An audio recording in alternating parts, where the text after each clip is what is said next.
Joining us from London now is a former Nigerian professional footballer who is now a coach in England. Emmanuel Adekunle is the manager of Western FC and Newham United Reserves. Glad to have you join us, Ima. Yes, good morning, Solomon.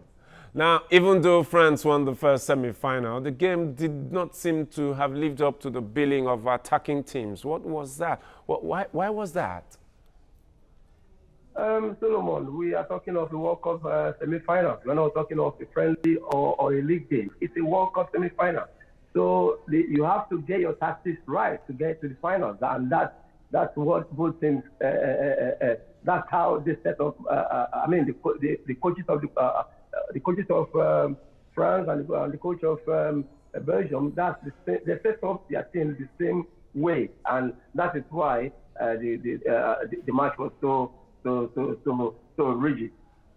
Now, did playing Kevin De Bruyne also in an advanced role instead of deep midfield role make him ineffective in that game? We didn't see much of him, even though Eden Hazard tried to push the team along. De Bruyne just didn't seem to have come to the party. Why?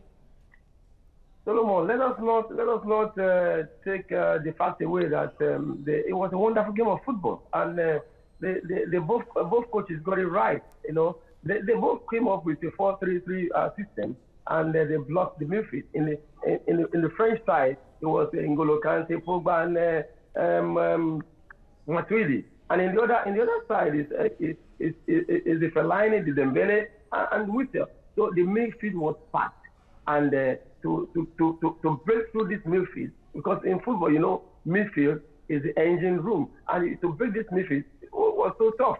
And I enjoyed the game. I don't know about other people, but I enjoyed the game because when you watch a game that was played tactically, then you learn a lot from it. And the French were so lucky to come out victorious. France in the final against either England or Croatia. What will this mean for the final? The French have been there before. The English have not been to the final since 1966 when they won. Croatia have never been there. So what will this mean for the World Cup final?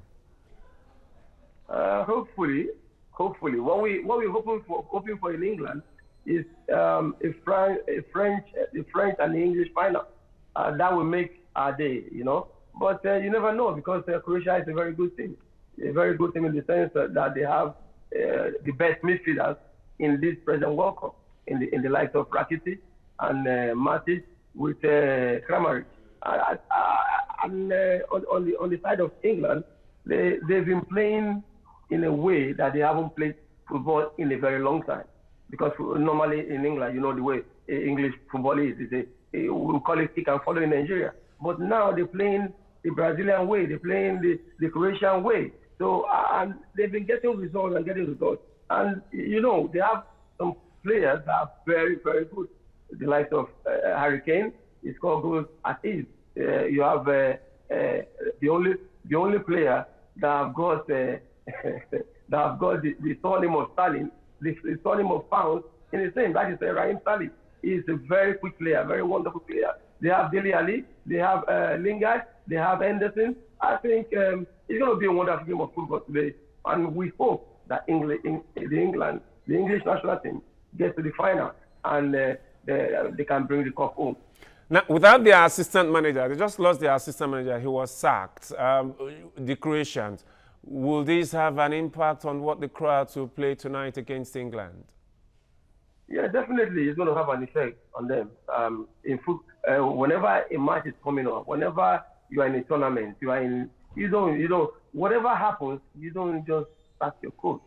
That happens to Spain, and you see what happened with them. They have to be eliminated earlier in the tournament. So you don't do that. Whatever happens, you keep it simple, you keep the secret. Then after the tournament, you can then do whatever you want. But in that case, that's a plus on the English side, and that's going to help them in tonight's semi-final. All right, so who would win?